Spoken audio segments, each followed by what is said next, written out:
Key here from Clucking Nuts, and welcome to our winter wonderland that is our homestead today. Just out doing a check on all the animals today. I don't think some of them are enjoying this as much. What about you, 8-Ball? You enjoying this weather? What do you have to say about it? What do you have to say about this weather? Let's go see what the girls have to say. I know they're not happy about it either. What do you girls think about this weather? Huh? So you see where they're all laying at, like laying out here on the ground when they have a house they can get into with lots of warm straw. I don't know. Goats are pains. I love them, but they're pains. So in the house, we're just doing activities that can keep us warm, keep the house warm, and doing a lot of baking. Because what else are you going to do when it's freezing outside?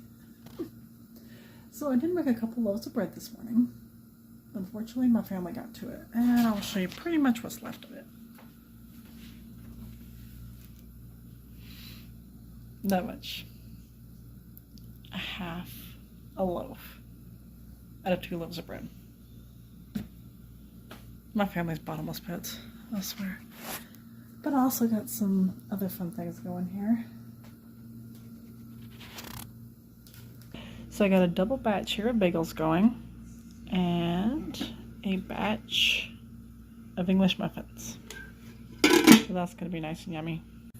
So one of the things I want to show you that we're doing today is canning some beans. Canning beans is really easy, especially with the method that I am going to show you all today. I used to pre-soak my beans, which took a lot longer. Doing the unsoaked method is so easy. It is so quick. So like I said, canning beans is really easy. So I have already pre-washed about 5 cups of black beans. I have all my jars already washed and sterilized. I have my canner already going. So with beans, you have to pressure can because they are low acid foods. You don't have to add salt, but I like to do that. I'm going to be using my canning funnel for this to make it go in there easier. And you're just going to put a half a cup of dried beans in all these jars.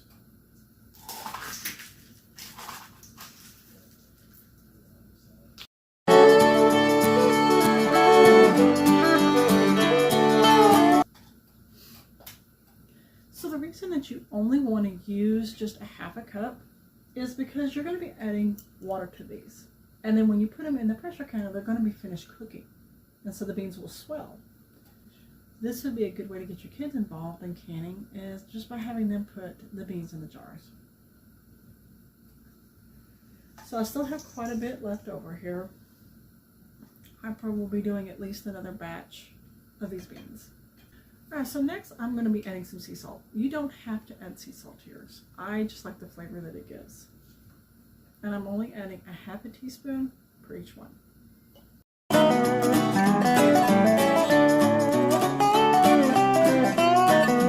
Alright, next we're going to be topping these with boiling water and giving a good amount of headspace. I usually like to put it right about here, which gives you this much headspace.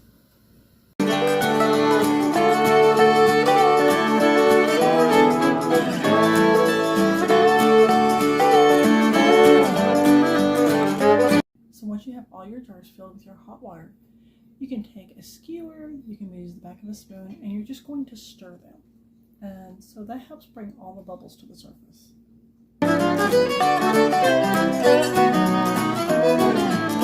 So once all of them have been stirred and all the bubbles have rushed to the top, you're going to have to wipe these rims, because if there's anything on them, the lids will not seal properly. And so what I like to do is I just use vinegar. Just a little bit of vinegar and a rag. Just going to dip it in there, and then you're just going to wipe the rims on all of these. Make sure you're getting them really good and clean.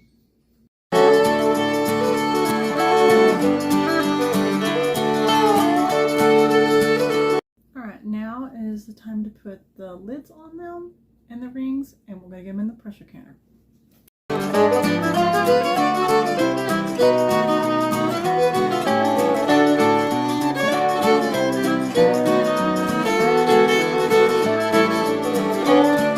Alright, so I'm going to have to let this vent steam for about 10 minutes. And then once it vent steams, I will be putting my weight on it. And you'll just need to kind of look based on what sea elevation that you are. I use a 15-pound weight for mine. And then once it jiggles, you're going to process it for 75 minutes. 90 minutes for pints.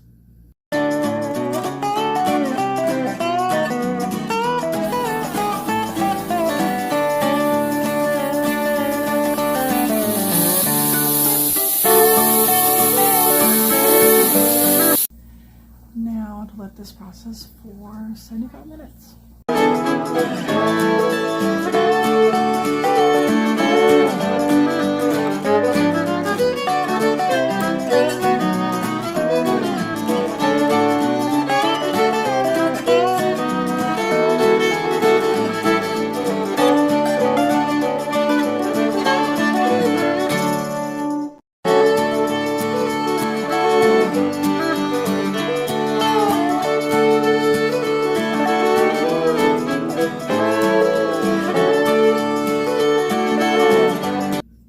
You're going to want to let your canner cool down naturally before you remove the jars, before you even take the lid off. And then once it has fully cooled down, then you'll remove them from the canner.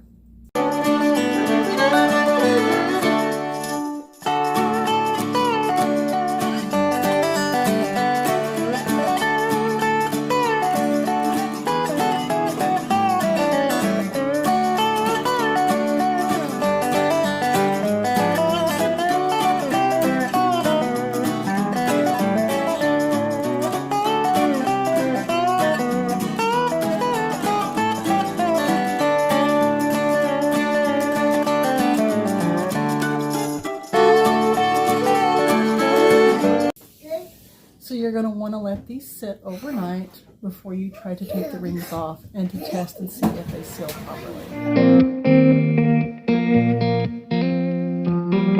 We came out earlier and fed everybody and gave water this morning just because it was in the negatives. So now that it actually has warmed up above freezing a little bit, I'm actually going to get to milking. I didn't want to milk Tilly just yet because I knew she was going to need all the heat from her body that she could get, especially with the negatives this morning. Everybody fared pretty good. Yeah, some of the girls still had a little frost on them this morning, but everybody's looking good though. Just still trying to stay warm.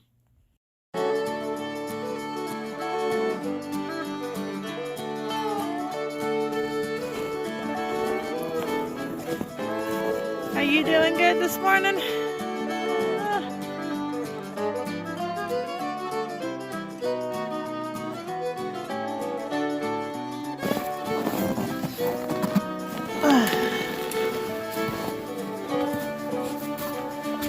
How you doing? How you doing, girl? One really awesome thing about the snow and as cold as it is, I can put the milk bucket with it covered down in the snow and let it chill until I do other things.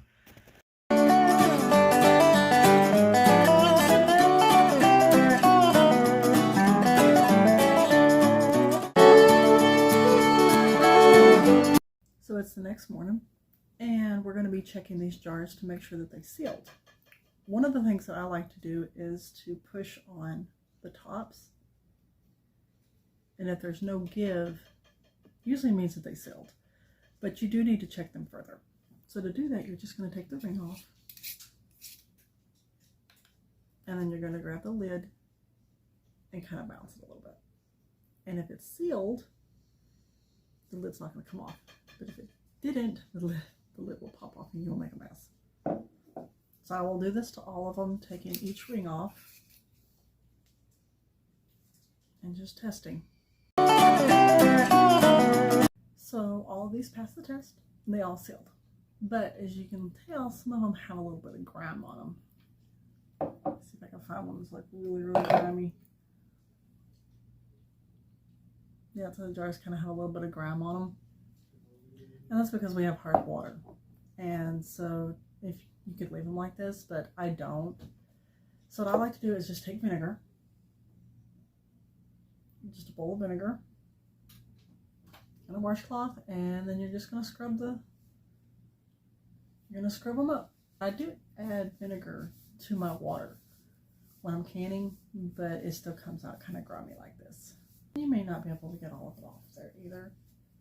You can use rubbing alcohol if you would like.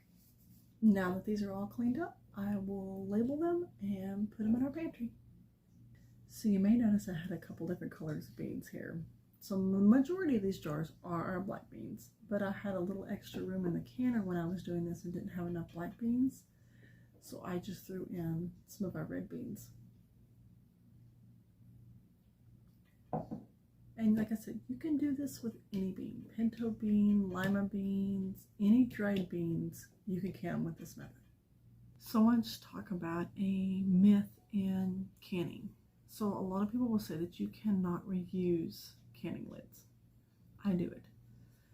Now, if we do reuse canning lids, we will make sure that we put them to the front of our pantry so that we are using those first, because they could have a greater fail than newer ones. Some of the things that you definitely want to look for when we're using canning lids is see how this one's kind of warped a little bit. I don't know if you can see that, but see, it's dented. This is one you would not want to reuse, because if they're dented, bent, or if the seal doesn't look right, you don't want to reuse. But now this one, see, the seal still looks good on it. It's not dirty, it's not bent. And so I would reuse this one. I just make sure that I boil them for a little longer. One, because they have been used and they could have bacteria on them. And two, you want to soften the seal. So when you put them in your hot water on the stove before canning, I would just put these in a separate container and boil them for about 5 minutes longer, up to 10 minutes. That way you're killing all the bacteria and you're softening this seal up really, really well. And then you can just reuse it. Alright, so another trick that you can do is if you don't want to write on the lid, you can use a magic marker and write on the side. I'm done.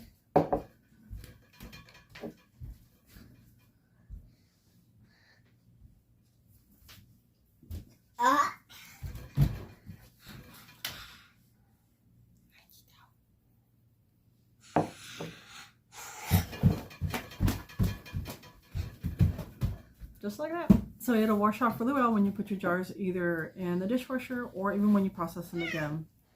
This will come off. What? So yesterday I didn't really get to show y'all something I wanted to about making some syrup. I found this recipe for making, it says honey smacks. So it's supposed to be similar to the sugar smacks that we enjoyed when we were kids. So I had found these about a month ago, and my initial reason for getting these was to use them with marshmallows and see if they would work as like Rice Krispie treats. They didn't work out so well. So I've been searching, trying to find a recipe to use these, and we found one making them into like the sugar smacks for the cereal. So I've got my helper Gideon helping me today. So the recipe says that you're supposed to toast these in the oven at 350 while you're making the syrup stuff that's go over the top of it. Alright, I'm going to get these in the oven to toast, and then we're going to start them on the syrup. So we're not big sugar fans around here. Like, we use more of the natural sugars. And so I am going to be cutting part of the sugar. So we're going to start with a 1/4 cup of coconut sugar. And that's going to be going into a saucepan.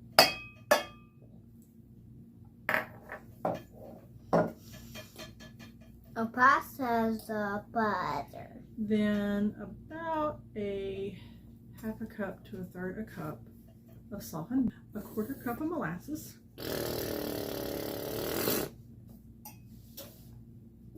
I'm working on that. The molasses is good. Yes, you can make the molasses. There you go.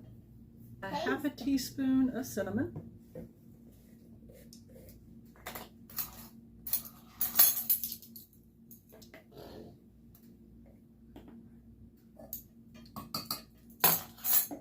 And then just a pinch of salt.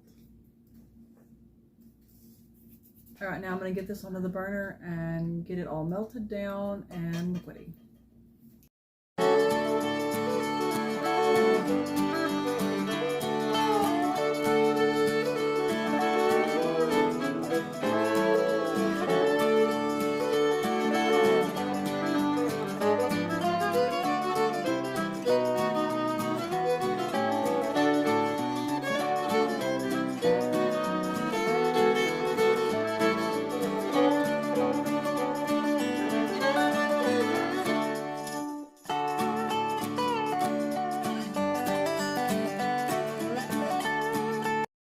now just let this cool. Mm. So yeah, it does taste a lot like Sugar Smacks. I have a feeling I'm going to be making this a lot more often. You want to tell us what it tastes like? Yep. Is it yummy? Mm. Well, thanks for watching the craziness over the last couple of days. I hope y'all are staying warm, and we're doing our best to stay warm here too. I'll be sharing the link below for the recipe for the cereal, as well as the instructions for canning the beans. And y'all have a good day.